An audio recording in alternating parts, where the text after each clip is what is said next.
दिल्ली में भाजपा कितनी सीटें लाने वाली है? बीजेपी अगर ऐसा कह रही है कि राहुल गांधी ने धक्का मारा है तो संसद के सीसीटीवी कैमरा दिखा दीजिए। मनीष सिसोदिया थे और वो इतना घबराहट में थे, इतनी टेंशन में थे। अभी चाहे ओझा को उतार दे चाहे बोझा को उतारे, स्थिति इनकी बहुत खराब होने वाली है, क्योंकि दिल्ली की जनता इनको समझ चुकी है। अन्ना जी को धोखा देके उनका पूरा आंदोलन हाईजैक करके अगर सबसे ज्यादा लाभ किसी को हुआ तो केजरीवाल को ही हुआ। 2-2 साल तक आपको जमानत नहीं मिली। सत्येंद्र जैन की हालत ये थी, 2.5 साल तक वो अंदर रहे।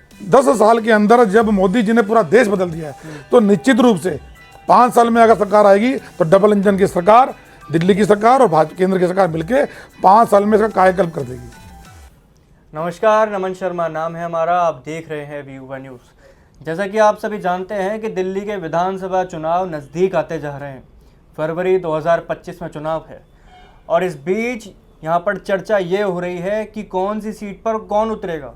और हमारे साथ हैं धीरज जोशी जी, जो पूर्व जिला अध्यक्ष रहे हैं मयूर विहार के 2 बार, पूर्व जिला महामंत्री रहे हैं, मंडल अध्यक्ष रहे हैं। और साथ ही ज़रूरी बात यह है कि इस पूरे इलाके में अगर भारतीय जनता पार्टी की तरफ से एक प्रमुख चेहरा अगर उठ सकता है तो वो हैं धीरज जोशी, जिनका 18 साल का टीचिंग में एक्सपीरियंस भी है। ज़रा इनसे जानने का कोशिश करते हैं कि इनके क्या विचार हैं आगामी चुनाव के बारे में। सर, सबसे पहले तो आपका बहुत बहुत स्वागत युवा के प्लेटफॉर्म पर। थैंक यू, धन्यवाद। और सवाल यहाँ पर यह है कि आपसे ही शुरुआत करते हैं थोड़ी सी। आप राजनीति में कैसे आए? आप 18 साल आपने पढ़ाया है, आप राजनीति में कैसे एंट्री हुई आपकी? मैं संघ का आरएसएस का समसेवक था जी। और वहीं से टीचिंग में चले गए। 18 साल विद्यालय में पढ़ाया, मैं पीजीटी रहा। मैंने वहीं पूरी अपनी एजुकेशन ली और उसके बाद वहीं संघ के माध्यम से मैं भाजपा में आ गया था। उसके बाद अनेकों जिम्मेदारी पर रहा और आज आपके सामने है। जी, जैसा कि हम मयूर विहार में देख रहे हैं कि आप एक प्रमुख नेता के रूप में उभरते हुए नजर आए हैं। इस समय दिल्ली में आम आदमी पार्टी की सरकार है और आपके खिलाफ यहाँ अवध ओझा एक चेहरा सामने आ रहा है और कांग्रेस की तरफ से अनिल चौधरी। इन दोनों उम्मीदवारों को लेकर आपके क्या विचार हैं? देखिए, इन दोनों पार्टियों से कोई सा चेहरा आ जाए, इससे पहले वहाँ पे डिप्टी सीएम मनीष सिसोदिया थे और वो इतना घबराहट में थे, इतनी टेंशन में थे और इतनी अफरा तफरी में थे कि वो अपनी सीट छोड़ के, चूँकि वो 2 बार वहाँ से विधायक रहे, वो सीट छोड़ के ऐसी सीट पे शिफ्ट होकर जंगपुरा में जो मुस्लिम बहुल क्षेत्र से आती है, निजामुद्दीन का पूरा क्षेत्र उसी में आता है। तो आप समझ सकते हैं कि इन लोगों की स्थिति कितनी खराब है। अभी चाहे ओझा को उतार दे चाहे बोझा को उतारे, स्थिति इनकी बहुत खराब होने वाली है, क्योंकि दिल्ली की जनता इनको समझ चुकी है। जी, इस समय आम आदमी पार्टी की सरकार है और आम आदमी पार्टी के ऊपर कई बार बीजेपी की तरफ से हो या कांग्रेस की तरफ से हो कई सारे आरोप लगे हैं, चाहे यमुना को लेकर हो, चाहे प्रदूषण को लेकर हो, चाहे अब डीटीसी की बस को लेकर हो। इन सब के बारे में थोड़ी सी जानकारी हमें आप दीजिए। देखिए, केजरीवाल जी जब आए थे जी, तो कहीं ना कहीं पब्लिक को लगता था कि एक ऐसा व्यक्ति आ रहा है जो इस दिल्ली के लिए कुछ करेगा, क्योंकि इन्होंने अन्ना साहब को धोखा दिया। अन्ना जी को धोखा देके उनका पूरा आंदोलन हाईजैक करके अगर सबसे ज़्यादा लाभ किसी को हुआ तो केजरीवाल को ही हुआ। और आज वही अन्ना इनकी शक्ल देखना पसंद नहीं करते। आप बात समझिए, इनका उद्भव जहाँ से है, वो व्यक्ति आज जो इनको गुरु मानते थे वो व्यक्ति आज इनकी शक्ल देखना पसंद नहीं करता। और इन्होंने 12 साल के अंदर दिल्ली की जनता को ठगने के अलावा, झूठ बोलने के अलावा कोई काम नहीं किया। और आप उसमें चाहे अनेकों मुद्दे हैं, मैं अगर मुद्दे पर जाऊंगा तो 2 दिन भी लग जाएंगे तो भी खत्म नहीं होंगे इनके मुद्दे। चाहे वो डीटीसी बस का मुद्दा हो, चाहे वो यमुना नदी का मुद्दा हो, चाहे वो विज्ञापन का मुद्दा हो, इन्होंने भ्रष्टाचार से सारे घोटाले इनमें किए, चाहे वो शीश महल का मुद्दा हो। अब आप देखिए, कहते थे हम मकान नहीं लेंगे, इन्होंने शीश महल बना लिया और इनके सब लोगों ने बंगले लिए। हम गाड़ी नहीं लेंगे, इन्होंने गाड़ी ले ली। इन्होंने इसमें कसम खाई थी, मैं अपने बच्चों की कसम खाता हूँ, ये ऑन मीडिया रिकॉर्ड है कि मैं अपने बच्चों की कसम खाता हूँ कि मैं गाड़ी घोड़ा मैं राजनीति में नहीं आऊँगा। इन्होंने बच्चों की कसम को तोड़ते हुए सारे काम किए और उसके बाद इन्होंने कहीं ना कहीं हर समय एक मुनादी कराते थे कि हम पब्लिक से पूछ के कुछ काम करेंगे, हम पब्लिक से पूछ के कुछ करेंगे, और ये सब करते भी थे। लेकिन आज क्यों नहीं पूछे पब्लिक से? आप जब आपने शराब का ये पूरा का पूरा इस दिल्ली को शराब के नशे में झोंक दिया, तब आपने क्यों नहीं पूछा कि हम शराब पे इतना बड़ा वो लाने वाले हैं? और उस बिल के ऊपर इन्होंने सारे लोग इनके जेल चले गए। क्यों? आपको कोर्ट से बेल क्यों नहीं मिली? एक व्यक्ति आपका 2 साल से अंदर है, एक व्यक्ति 1.5 साल से अंदर है, एक व्यक्ति 1 साल से अंदर है, 6-6, 8-8 महीने, सब 2-2 साल तक आपको जमानत नहीं मिल रही। तो कहीं ना कहीं कोर्ट ने भी ये माना कि ये पूरी तरह से एक पूरा प्री प्लान करके एक पूरा षड्यंत्र किया था, जिसमें ये लोग फंसते चले गए और इनको ये उम्मीद नहीं थी कि इतनी जल्दी ये एक्सपोज हो जाएंगे। लेकिन आम आदमी पार्टी का तो ये कहना है कि बीजेपी ने जानबूझकर इन्हें फंसाया और ऐसे केस में फंसाया कि ये बाहर ना निकल सके। आप ये बताइए, मैं कुछ गलती करूंगा तो उसमें बीजेपी क्या कर लेगी या दूसरी पार्टी क्या कर लेगी? अगर मैंने गलती, आज कहना नहीं चाहिए, आज हमारे प्रधानमंत्री जी, आज हमारे कोई सीएम है, कोई बड़ा नेता है, अगर गलती करेगा तो बच जाएगा क्या? कानून की नज़र में सब बराबर है। आपने गलती करी, आपको कौन, अगर आप अन्ना हजारे जी थे, दूसरी पार्टी ने, लोगों ने पूरी कोशिश करी, लेकिन अन्ना हजारे जी को कुछ नहीं मिला, तो कहीं ना कहीं इन्होंने गलतियां करी थी और ये फंसते चले गए। अगर आप बिल्कुल दूध के धुले हुए थे तो आपको कोर्ट से क्यों नहीं वो मिल गई जमानत तुरंत? 2-2 साल तक आपको जमानत नहीं मिली। सत्येंद्र जैन की हालत ये थी, 2.5 साल तक वो अंदर रहे। तो कहीं ना कहीं इन्होंने दिल्ली को, इनका आपने वाक्य पढ़ा होगा, मैं दिल्ली का मालिक हूँ। ये दिल्ली का जो मालिक इस तरह से पूरे अहंकार के साथ बोल रहा है व्यक्ति, कहीं ना कहीं उसने दिल्ली को समझ लिया कि ये दिल्ली को स्लम बना दिया और पूरा दिल्ली को लूटने का, खसोटने का काम, ठगने का काम इन लोगों ने किया। एक और सवाल यहाँ पर ये है कि बीजेपी जो है वो सरकार नहीं बना पाई है। लोग कह रहे हैं कि कमज़ोर है, वोट काट लेंगी बीजेपी, लेकिन पिछली बार भी आम आदमी पार्टी एक अच्छी जीत लेके आई। इस बार क्या बदलाव होगा बीजेपी के अंदर और दिल्ली की जनता को कैसे भरोसा जीतने वाली है बीजेपी? देखिए, इसमें एक बहुत बड़ा फैक्टर ये है कि दिल्ली में कहीं ना कहीं कांग्रेस बहुत कमज़ोर हुई है और भाजपा का जो वोट प्रतिशत है वो 1%, 2% बढ़ा ही है दिल्ली में। अगर आप सारे डाटा एनालिसिस करेंगे तो हम बढ़ ही रहे हैं, लेकिन कांग्रेस का वोट प्रतिशत बिल्कुल खत्म हो गया और ये पूरा का पूरा कांग्रेस का वोट बैंक इनकी तरफ खिसक गया, चाहे वो किसी भी वर्ग का हो। जो कांग्रेस का वोट बैंक था उधर चला गया और कहीं ना कहीं ये नए थे, लोगों को लगा कि अन्ना जी के आंदोलन से निकलना है, कुछ दिल्ली में करेंगे, कुछ राजनीति में कुछ नया भूचाल लाने वाले हैं। लेकिन आज 12 साल बाद दिल्ली की जनता को पता लग गया, चाहे वो यमुना के ऊपर इन्होंने दबा के पैसा लिया, केंद्र सरकार ने पैसा दिया, वो सारा खा गए। दिल्ली जल बोर्ड के ऊपर पैसा लिया, उसमें बहुत बड़ा घोटाला सामने आ रहा है। इन्होंने विज्ञापन के ऊपर जो सरकार से पैसा मिलता था उसमें बहुत बड़ा घोटाला किया है। शराब वाले मामले में इन्होंने घोटाला किया। शीश महल तो आपके सामने ही है, मतलब आप सोचिए 10-10 करोड़ के पर्दे वहाँ लगाए जा रहे हैं, ऐसे टॉयलेट पोर्ट लगाए जा रहे हैं जिसमें मतलब गोल्ड की पूरी परत चढ़ी हुई है और उसमें कहते हैं कि 12-12 करोड़ के टॉयलेट के पोर्ट आए हैं। तो कहीं ना कहीं एक तरह से पूरी दिल्ली को बेवकूफ़ बनाने का काम किया है और अब ये दिल्ली की जनता समझ चुकी है कि ये व्यक्ति झूठ बोलता है, ये व्यक्ति ठगने का काम करता है। और आप बताइए, अब ये फिर से कह रहे हैं कि हम दिल्ली में सरकार बनेगी तीसरी बार तो हम 1000 रुपये महिलाओं को देंगे, 2000 रुपये बुजुर्गों को देंगे, हम बुजुर्गों के लिए इलाज फ्री करेंगे। अरे ये बात तो तुम 12 साल पहले से कह रहे हो, क्यों नहीं करा आपने अब तक? इन्होंने कहा था हम कूड़े का पहाड़ खत्म करेंगे, आज कूड़े के पहाड़ की स्थिति वही है। इन्होंने कहा था हम यमुना को साफ कर देंगे, आज 12 साल बाद भी वही कह रहे हैं यमुना साफ करेंगे। तो कहीं ना कहीं झूठ बोलते हैं। दिल्ली की आम जनता समझ चुकी है कि ये पूरी की पूरी पार्टी झूठे लोगों की, ठगने वाले लोगों की पार्टी है। आप ही बताइए, अगर ये सच्चे थे, इन्होंने अपने 22-24 टिकट क्यों काटे? जितने भी 22-23 टिकट कटे सारे भ्रष्टाचार में लिप्त थे। इनके आधे से ज़्यादा जितने भी मंत्री थे, जो कैबिनेट मिनिस्टर थे, सबकी सीटें बदल दी। खुद मनीष सिसोदिया जो कहते थे मैं शिक्षा सुधार का जनक हूं, अरे आप शिक्षा सुधार के जनक थे तो डंपुरा क्यों भागे जहां मुस्लिम बहुल क्षेत्र है? लड़ो ना आप आगे प्रकरण से। तो कहीं ना कहीं इन लोगों को पता लग गया है कि दिल्ली की जनता को ये समझ में आ चुका है कि ये सब लोग महा करप्ट, महा झूठे और महा बेईमान लोग हैं। सर, क्योंकि आपने यहाँ पर यमुना का जिक्र किया, प्रदूषण का जिक्र किया, कूड़े के पहाड़ का जिक्र किया, अगर भाजपा दिल्ली में आती है, भाजपा कितने समय में आपको लगता है कि कूड़े के पहाड़ और यमुना जैसे मुद्दे को कितनी जल्दी सॉल्व कर पाएगी? देखिए, आप इस बात को ऐसे समझिए, मोदी जी 2014 में मोदी जी ने शपथ ली जी, और ये 24 चल रहा है। 10 साल के अंदर हमारे यशस्वी प्रधानमंत्री के नेतृत्व में आज भारत की क्या दिशा दशा उन्होंने चेंज करी है। आप देखिए मेट्रो का जाल, आप देखिए हाईवेज का जाल, आप देखिए धारा 370, जिसको ये कहते थे हटेगी नहीं, वहाँ तो कत्लेआम हो जाएगा, वहाँ तो पूरा का पूरा गड़बड़ हो जाएगा। फारूक अब्दुल्ला का बयान देखिए, लेकिन आज देख लीजिए, आज यही राहुल गांधी वहाँ जाके तिरंगा फहरा रहा है, जो अपने कार्यकाल में कभी नहीं गया। आप राम मंदिर को उठा के देखिए, इतने लंबे समय से, अरे ये देश हिंदुओं का है, यहाँ पर हिंदुत्व के लोग रहते हैं यहाँ पे, और आप उनके मंदिरों का आज स्थिति है कि वो मंदिर भी नहीं खोल पा रहे अपने।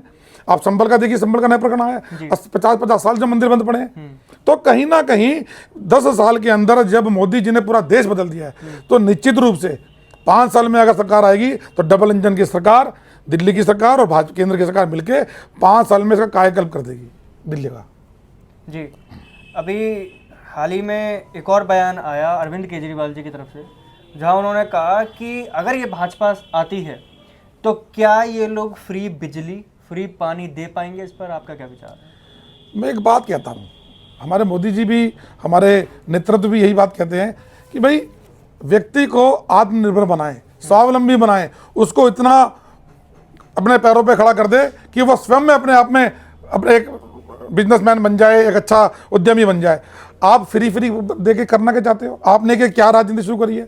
और मजे की बात यह है कि ये फ्री करते, अगर आपने 12 साल दिल्ली में काम किया था तो अब फ्री क्यों दे रहे हो आप? आपने अपने कामों के दम पे आते ना आप लड़ने के लिए कि यार हमने इतना काम किया है, आप हमें वोट दिए, भाजपा को वोट नहीं दीजिए।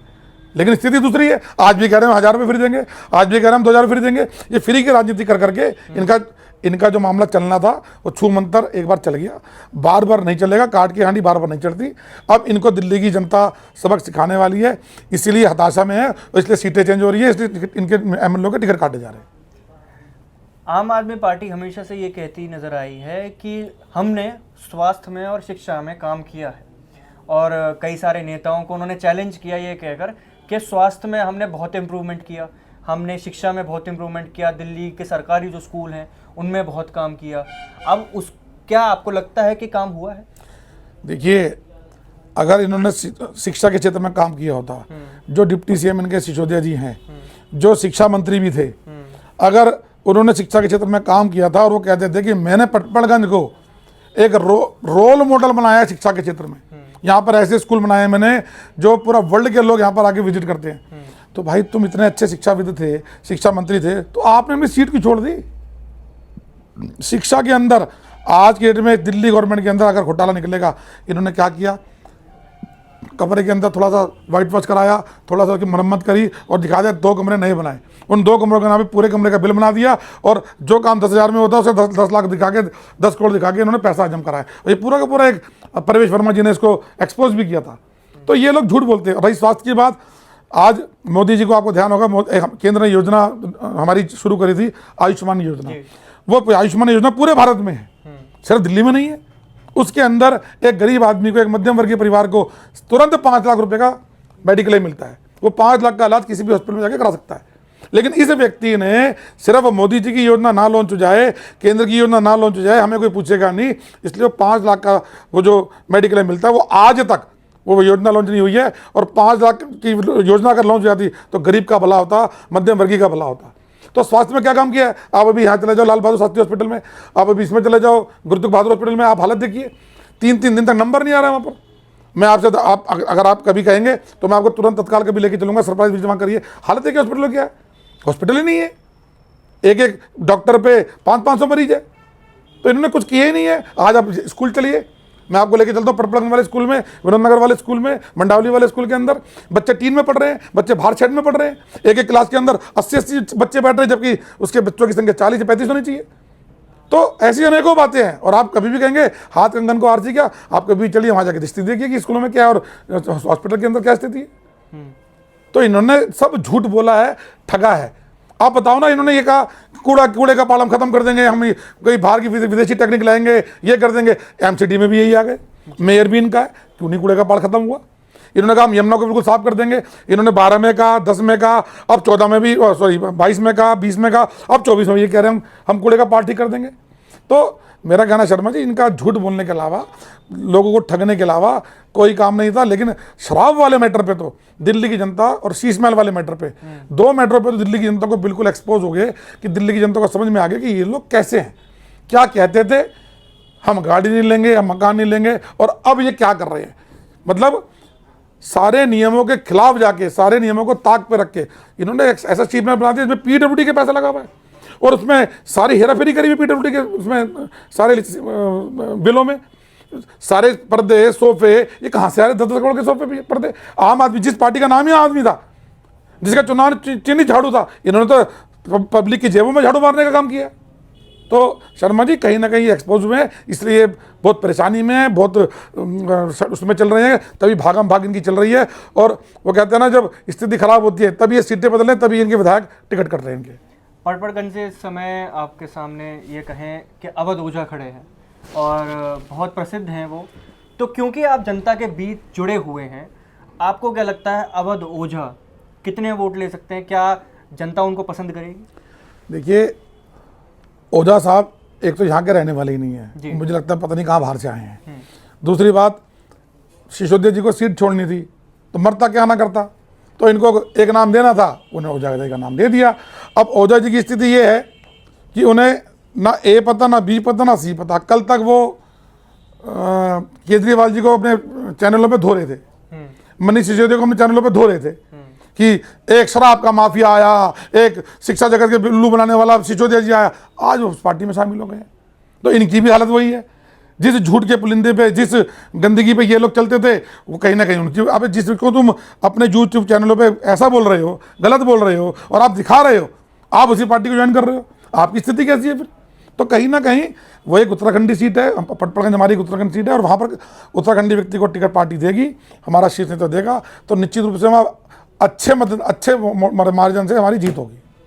दर्शकों की जानकारी के लिए बता दूं, जब अवध ओझा ज्वाइन हुए थे आम आदमी पार्टी में, तो कुछ वीडियो वायरल हुए थे जहां वो मोदी जी की तारीफ करते हुए नजर आए थे और आम आदमी पार्टी के खिलाफ कुछ उनके बयान थे, जिसको सोशल मीडिया पे ज़ोर शोर से वायरल किया गया और जिसकी वजह से वो कई बार ट्रोल भी हुए थे। सर, अब आगे एक सवाल है। संसद का शीतकालीन सत्र चल रहा था, जहां कुछ दिन पहले ये कहा गया कि राहुल गांधी ने 2 सांसदों के साथ धक्का मुक्की करी, और यहाँ पर अनुराग ठाकुर जी ने एक वीडियो डाला जिसको कुछ लोगों ने फैक्ट चेक करते हुए कहा कि उन्होंने आधी वीडियो डाली, जहाँ उन्होंने कहा हाँ किया है। लेकिन वहाँ पत्रकार ये सवाल पूछ रहे थे कि क्या खड़गे जी को भी चोट लगी है, तो उन्होंने बोला हाँ लगा है, लेकिन धक्का मुक्की से कुछ नहीं होता। तो लोगों ने यह कहा कि अनुराग ठाकुर जी ने वीडियो आधी डाली है। फिर लोग कह रहे हैं कि बीजेपी अगर ऐसा कह रही है कि राहुल गांधी ने धक्का मारा है, तो संसद के सीसीटीवी कैमरा दिखा दीजिए। इस पूरे जो घटनाक्रम हुआ है, इस पर आपका क्या विचार है सर? देखिए, इन लोगों का एक पूरा इकोसिस्टम चलता है, और ये लोग, एक चाय वाला प्रधानमंत्री बन गया, उस चाय वाले के प्रधानमंत्री बनने से इनके अहंकार को, इनके अहम को जो ठेस पहुंची है, ये उससे बाहर ही नहीं आ पा रहे। क्योंकि 55-60 साल इन्होंने देश पर राज किया है। उस समय कोई सोशल मीडिया होती नहीं थी, लोगों को जैसे बहकाया जाता था वैसे बहक जाते थे। 12-13 बार इंदिरा जी ने संविधान बदला, 11 बार इन्होंने संविधान बदला, राजीव जी ने 6 बार, सोनिया गांधी ने संविधान बदला, और इंदिरा गांधी जी ने इमरजेंसी लगाई। उसके अंदर तो सारी मीडिया, सारा प्रिंट मीडिया, सारा इलेक्ट्रॉनिक मीडिया, सारा कुछ बंद कर दिया था और सब विरोधियों को उठा के जेल में डाला था। तब कहाँ थे ये? और बाबा साहब के नाम पे पूरा, जो आपने भी बोला, बाबा साहब के नाम पे इन्होंने एक इकोसिस्टम चलाया। उनकी 12 सेकंड की क्लिप उठाई अमित शाह जी की, वो दिखानी शुरू करी, लेकिन वो आगे क्या है वो नहीं दिखाया, और अगले 12 घंटे में एक्सपोज भी हो गए। क्योंकि जब वो पूरी क्लिपिंग दिखाई है तो उसमें बता रहे हैं हमारे माननीय गृह मंत्री जी कि भाई बाबा साहब को आप जितना परेशान बाबा साहब को आपने किया, उनको कांग्रेस से हटाया, उनको चुनाव हराने का काम किया, वो सारा अमित शाह जी व्याख्या कर रहे हैं। वो 12 सेकंड का दिखा, लेकिन जैसे ही वो अमित शाह जी ने प्रेस कॉन्फ्रेंस करी और वो सारी क्लिपिंग दिखाई तो ये एक्सपोज हो गए। उसी वजह से धक्का मुक्की, और धक्का मुक्की में वो खुद मान रहे हैं। एक महिला के साथ बदसलूकी हुई, हमारे एक बुजुर्ग व्यक्ति के एमपी के साथ, वो हॉस्पिटल में एडमिट है आरएमएल में, उनके साथ गड़बड़ हुई, वो बेचारे एडमिट, उनके सर पे चोट लगी है, लेकिन एक बार भी उन्होंने माफ़ी नहीं मांगी। और खड़गे साहब को तो यार है, उनको तो मुझे कुछ ऐसा लगता है कि इनकी पार्टी में कोई पनौती है, या ये सारी पनौती है कि चाहे वो राहुल गांधी हो, चाहे वो प्रियंका गांधी हो, चाहे वो खड़गे साहब हो, ये बोलते कहाँ हैं, समझते कहाँ हैं और कहना क्या चाहते हैं, इनका कुछ मेल ही नहीं करता। आप देखिए, अभी कुछ दिनों पहले वो प्रियंका गांधी बोल रही थी संसद के अंदर, पहली बार वो संसद में पहुंची, पहली बार वो खड़ी हुई और बोल क्या रही है, हिमाचल सरकार में ऐसा हो रहा है, हिमाचल सरकार में वैसा हो रहा है। सरकार तुम्हारी है, उन्हें पता ही नहीं है जी। तो कहीं ना कहीं ये लोग खुद ही बहुत कंफ्यूज हैं, और इनका पूरा इकोसिस्टम, जिस प्रधानमंत्री लोह पुरुष को गिराने में लगी है, वो व्यक्ति नीचे से आया है, उसने जमीन देखी है, उसने गरीबी देखी है। तो इतना आसान नहीं है एक जमीन से आए व्यक्ति को इतनी जल्दी हटा देना। अगले 40 साल तक भाजपा कहीं नहीं जाने वाली, हमारा नेता जितना सक्षम है इसमें। सर, मीडिया में एक रिपोर्ट चल रही है जहां वो कहा जा रहा है कि भाजपा बिना चेहरे के चुनाव में उतरेगी दिल्ली के। तो क्या, और आम आदमी पार्टी के अरविंद केजरीवाल कहीं ना कहीं ये क्लियर कर चुके हैं कि अगर दोबारा से आम आदमी पार्टी जीतती है तो अरविंद केजरीवाल सीएम बन जाएंगे। क्या तकलीफ आ सकती है बिना चेहरे के? देखिए शर्मा जी, भाजपा एक बहुत बड़ा वट वृक्ष है। भाजपा कोई एक स्टेट या 2 स्टेट की पार्टी नहीं है। भाजपा, आज भाजपा के करोड़ों में मेंबर हैं, अभी हम महाराष्ट्र का, अभी इसका चुनाव लड़े महाराष्ट्र का, हमने कोई कैंडिडेट डिक्लेयर नहीं करा। हमने अभी हरियाणा का चुनाव लड़ा, सैनी साहब मुख्यमंत्री थे लेकिन हमने डिक्लेयर नहीं करा था उस चुनाव में भी। अभी राजस्थान के चुनाव में पीछे, वहाँ पे तो सब लोग, उससे पहले वहाँ पे वसुंधरा जी रही, सबको लगता था कि वसुंधरा जी तो रिपीट होंगी, लेकिन एक आम कार्यकर्ता उठ के सीएम बन गया। तो भाजपा का ही रहता है, भाजपा का चेहरा कमल का फूल और मोदी जी, हम उनके ऊपर चुनाव लड़ते हैं। और ये भाजपा बहुत बड़ी पार्टी है, जो शीर्ष नेतृत्व को लगता होगा वो करेगी, जो उनके दिमाग में होगा वो करेगी। तो ये बड़ी, उनके पास तो केजरीवाल के अलावा कुछ है ही नहीं ना।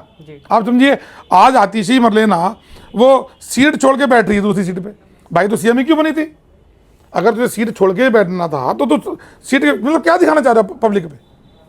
आप केजरीवाल की सीट आपने छोड़ रखी है तो आप सीएम नहीं हो ना, फिर आप पपेट हो ना, या आप मानो ना पपेट हो। और ये आतिशी मरलेना किस परिवार से आती है? ये वो परिवार है जिसके माँ बाप ने जाके अफजल गुरु की फांसी का वो करा था, वहां पर जाकर रात को कहा, सारे जजों को उठाया कि इनके उसमें साइन है इनके परिवार के कि भाई इनको फांसी नहीं मिलनी चाहिए। ये राष्ट्र विरोधी लोग हैं। कन्हैया कुमार वहां से खड़ा हुआ अभी उत्तर पूर्वी दिल्ली से मनोज तिवारी के सामने, उसमें आम आदमी पार्टी का कांग्रेस का दोनों घर जोड़ता तब। और कन्हैया कुमार कौन व्यक्ति है जिसने गाली दी जेएनयू के अंदर, भारत तेरे टुकड़े होंगे इंशाल्लाह इंशाल्लाह, ऐसे लोगों को सपोर्ट करते हैं। ये तो राष्ट्र विरोधी दल है, पूरा का पूरा इनका एक इकोसिस्टम है। और ये कहीं ना कहीं बहुत परेशान है। इनको पता है कि इस बार इनकी जो एक जो आभा मंडल बनाया था टूट चुका है, भ्रम इनका टूट चुका है। जी, दिल्ली में भाजपा कितनी सीटें लाने वाली है? देखिए, ये कोई भविष्यवाणी करना कोई मेरे उसमें नहीं है, लेकिन हम भाजपा की सरकार बनाने जा रहे हैं और 50+ सीटें हमारी आएंगी। जी, भाजपा की दिल्ली में 50+ सीटें आएंगी। और क्या मुद्दे रहेंगे अब चुनाव में आगे के लिए, या अगर जीतते हैं तो किन चीज़ों को प्रायोरिटी रखने वाली है भाजपा? देखिए, भाजपा के लिए इन मुद्दों की तो कोई बात ही नहीं है। बिजली, पानी, विकास, ये तो सब देख रहे हैं कि उत्तर प्रदेश में क्या हो रहा है, महाराष्ट्र में क्या हो रहा है, राजस्थान में क्या हो रहा है, मध्य प्रदेश में क्या हो रहा है, दिख रहा है सबको। ऐसे ऐसी चीज़ें बन रही है, सब दिख रहा है। लेकिन अब बड़ी बात यह है कि ये एक्सपोज हुए हैं, दिल्ली में सरकार बदलनी चाहिए। दिल्ली के लोगों को, जनता को पता लग गया कि एक ऐसा व्यक्ति झूठा, मक्कार, बेईमान, ये लोग ऐसे हैं। शराब के, आप देखिए ना, शराब में इन्होंने कैसे कैसे पूरा का पूरा खेल रचा है। मतलब एक ऐसा, मतलब इतना बड़ा घोटाला है वो। अभी तो कोर्ट ने माना है कि 200 करोड़ का घोटाला हुआ है इसमें, लेकिन मुझे लगता है 2000 करोड़ का घोटाला होगा वो। कि शराब वाले मामले में तो दिल्ली की ऐसी स्थिति हो गई थी कि आम आदमी जो बेचारा 18 साल से ऊपर का है, वो भी सारों शराब पी के मतलब सड़कों पर नजर आते थे लोग, पिए हुए, एक बोतल के साथ एक बोतल फ्री। क्या चला दिया था? अगर आप सच्चे थे तो आपने पॉलिसी वापस भी ली। तो कहीं ना कहीं इनकी हार निश्चित हो चुकी है, इसलिए इनके 20 टिकट काट दिए, 20-22 टिकट काट दिए हैं। सारी सीटें इन्होंने अदल बदल कर ली है और ये बहुत अंदर से मानसिक रूप से मान चुके हैं कि हम हार रहे हैं, इसीलिए इनकी हालत है। और मेरा कहना है, मोदी जी के नेतृत्व में हम चुनाव लड़ेंगे और निश्चित रूप से हम भाजपा की सरकार दिल्ली में बनाने जा रहे हैं। बहुत बहुत धन्यवाद धीरज जोशी जी। धन्यवाद। आप सुन रहे थे धीरज जोशी जी को, जो कहे जा रहे हैं कि पड़पड़गंज से भाजपा की तरफ से उम्मीदवार के रूप में दिल्ली चुनाव में खड़े हो सकते हैं। आपका इस पूरी वीडियो पर क्या राय है, हमें कमेंट सेक्शन में ज़रूर बताएं। और ऐसी तमाम खबरों के लिए और दिल्ली चुनाव को हम सिर्फ आज नहीं लेकिन आगे भी कवर करते रहेंगे, उसके लिए आप बने रहे हमारे साथ। आप देख रहे थे वी युवा न्यूज़ में, हूँ आपके साथ नमन शर्मा।